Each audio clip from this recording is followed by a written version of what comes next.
ছুটি না দেয়ায় বিদ্যালয়ের প্রধান শিক্ষককে মারধরের অভিযোগ উঠেছে সহকারী শিক্ষকের বিরুদ্ধে।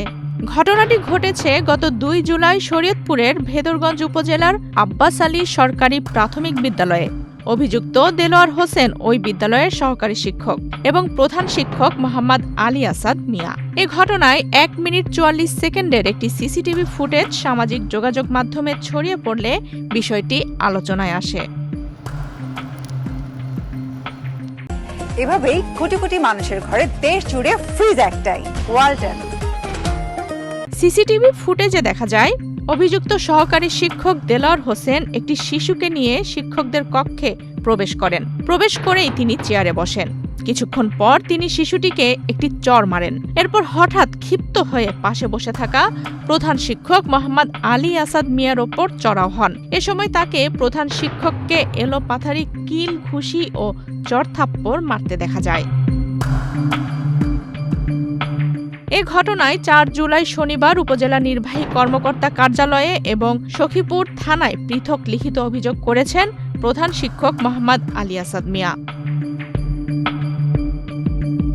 থানায় দেয়া অভিযোগপত্রে প্রধান শিক্ষক আসাদ মিয়া উল্লেখ করেন, সহকারী শিক্ষক দেলোয়ার হোসেন দীর্ঘদিন ধরে নিয়মিত বিদ্যালয়ে দেরিতে আসেন এবং প্রায়ই কোনো কারণ ছাড়াই বিদ্যালয় ত্যাগ করেন।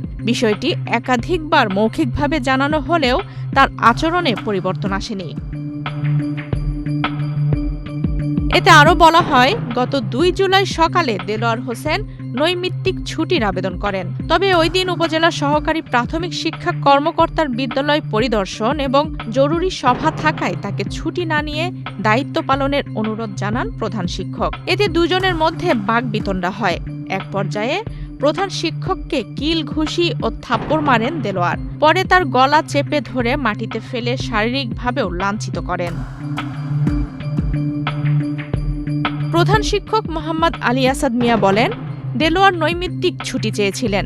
আমি তাকে সেদিন দায়িত্ব পালন করতে এবং পরে ছুটি নিতে বলেছিলাম, কিন্তু তিনি হঠাৎ ক্ষিপ্ত হয়ে আমাকে মারধর শুরু করেন।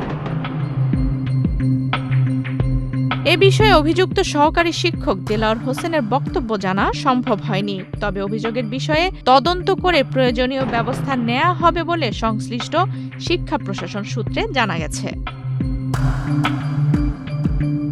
সখীপুর থানার ভারপ্রাপ্ত কর্মকর্তা মোফাজ্জল হোসাইন বলেন, এক শিক্ষকের বিরুদ্ধে আরেক শিক্ষককে মারধরের অভিযোগ পাওয়া গেছে। ভুক্তভোগী থানায় লিখিত অভিযোগ দিয়েছেন। বিষয়টি তদন্ত করে আইনি ব্যবস্থা নেওয়া হবে। আফসানা রিপা, বাংলাদেশ প্রতিদিন।